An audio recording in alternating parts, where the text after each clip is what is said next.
el campo. No tenemos hoy la figura de la declaratoria y del protocolo que precise los alcances de la intervención, en su caso de Fuerzas Armadas, en tratándose de afectaciones a la seguridad interior. Termino diciendo, diputado, que no estamos hablando de la declaratoria de guerra prevista por la fracción octava del artículo 89 constitucional. La declaratoria de guerra, que debería ser materia, según nuestra propuesta, de un cuerpo normativo aparte, es una atribución del Congreso de la Unión por iniciativa del Presidente de la República. Muchas gracias. Yo quisiera plantearle al subsecretario Fernández Aceves algunos puntos de vista para esperar la respuesta, la reacción de él, porque ha dicho que la Secretaría está de acuerdo con el documento de reformas a la minuta del Senado. Esto es, al documento que está turnado en la Comisión de Gobernación como un documento que han suscrito los compañeros diputados secretarios del grupo parlamentario del PRI y que genera todas estas precisiones que ahora nos ha explicado. Entiendo que partimos de esa base, ya no propiamente de la minuta del Senado, sino ahora de ese documento. La Universidad Nacional Autónoma de México acaba de organizar la semana pasada un seminario internacional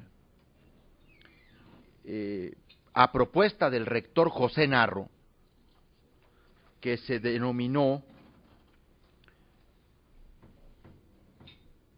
Seguridad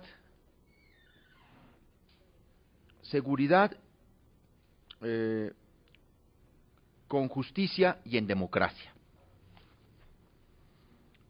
Todavía no están terminadas las conclusiones de ese seminario, pero se ha leído una relatoría por parte del doctor Jorge Carpizo MacGregor,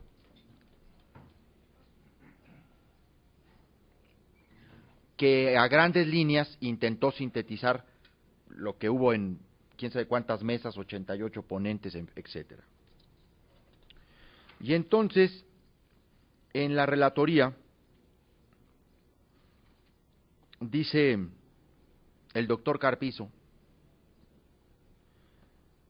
México debe abandonar un enfoque sectorial de la seguridad policial y privilegiar el paradigma de la seguridad humana en los términos referidos por el Programa de Naciones Unidas para el Desarrollo a través de políticas públicas.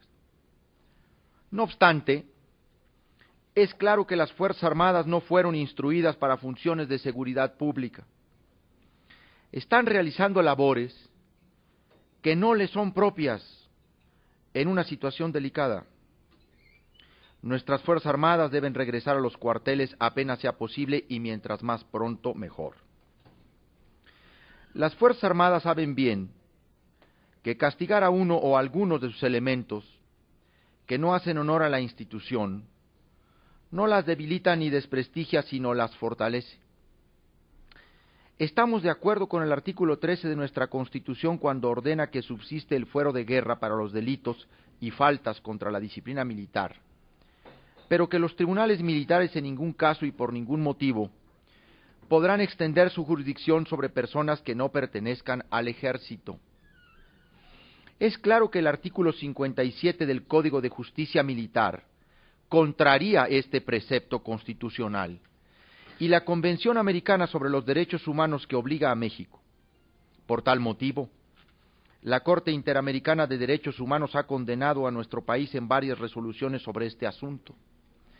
México deberá cumplir con dichas resoluciones, las cuales, bien entendidas, no lesionan a nuestras Fuerzas Armadas, que tienen una tradición de institucionalidad y de respeto a la Constitución. La lucha que las Fuerzas Armadas están dando contra el crimen organizado se reforzará con el pleno cumplimiento del artículo 13 constitucional. Bien.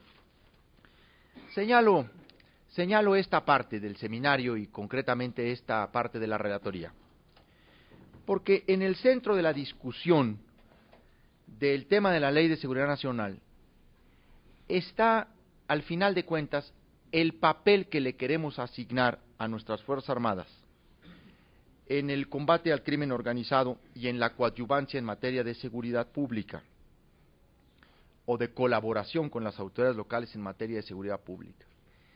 Y ese tema no es menor, es un tema trascendental. Creo que ya no hay gran discusión sobre la conveniencia de enmarcar, de acotar el 89, fracción sexta.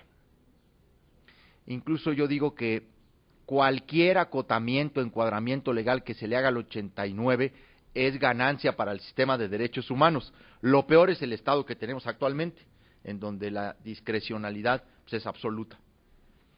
Pero sí hay, en esta figura de la declaración de afectación, una figura sui generis, una figura que ha sido identificada por varios como una zona intermedia, le llaman otros zona gris, no es suspensión de garantías propiamente dicha, pero es una excepcionalidad, es un estado de excepcionalidad o extraordinario, para no llamarlo de excepción, que requiere necesariamente, como toda excepcionalidad en materia de derechos humanos, de la concurrencia del Congreso. A mí me llama mucho la atención y me agrada la idea de que hay que fortalecer al Congreso en esta participación.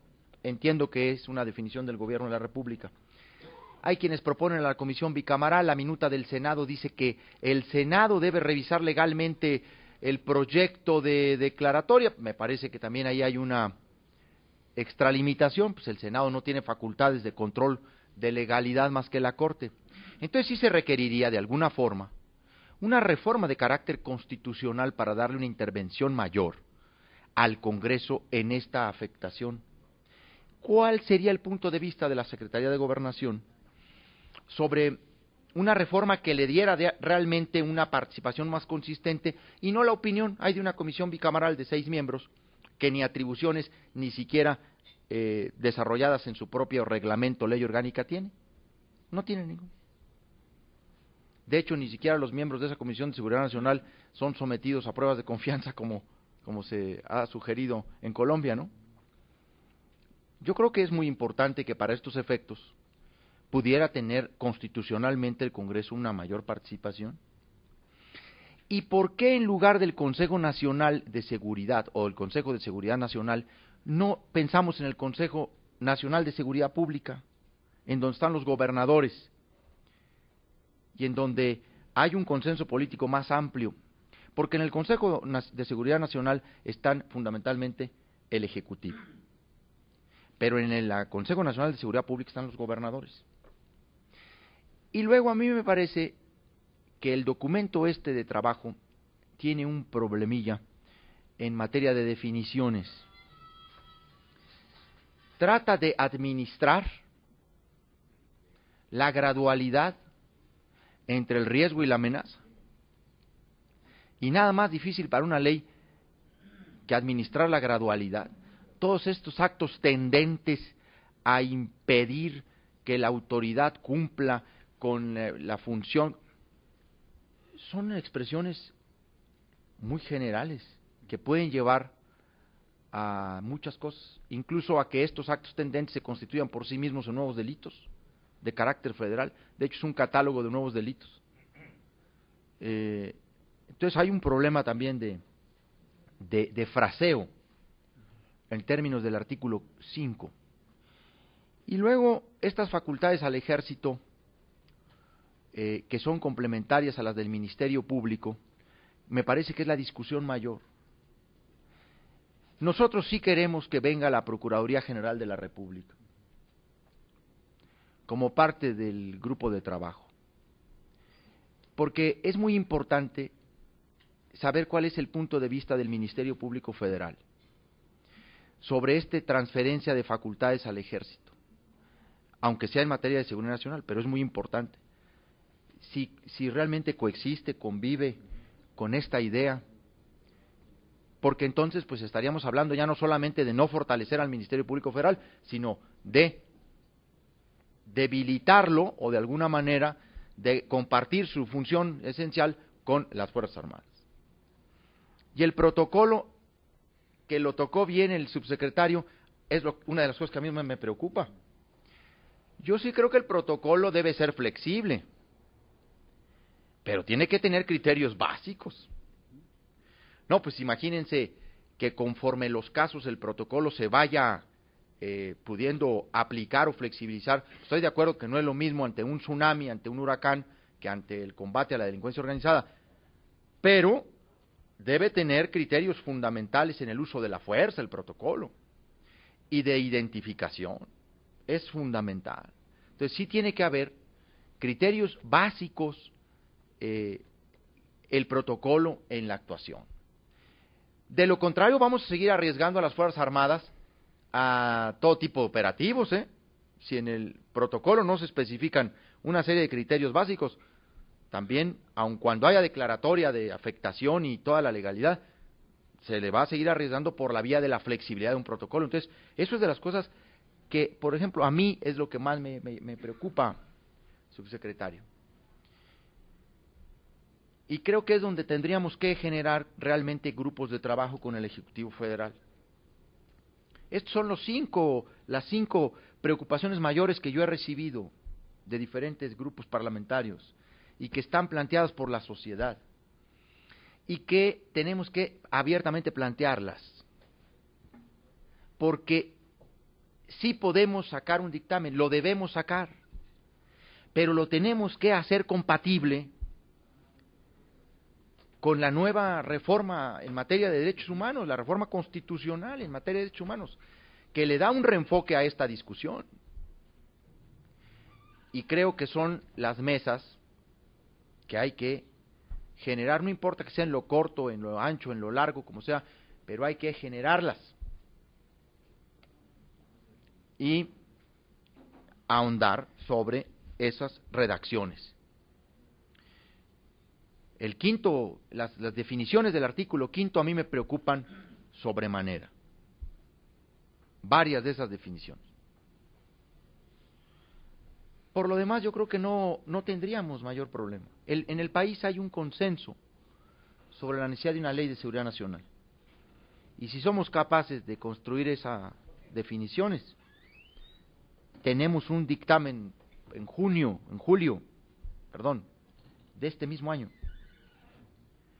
Entonces lo planteo así con toda claridad, incluso asumiendo algunas posiciones que no son tan propias, pero que las expongo por quienes no vinieron hoy, pero que tenían que exponerse con toda claridad.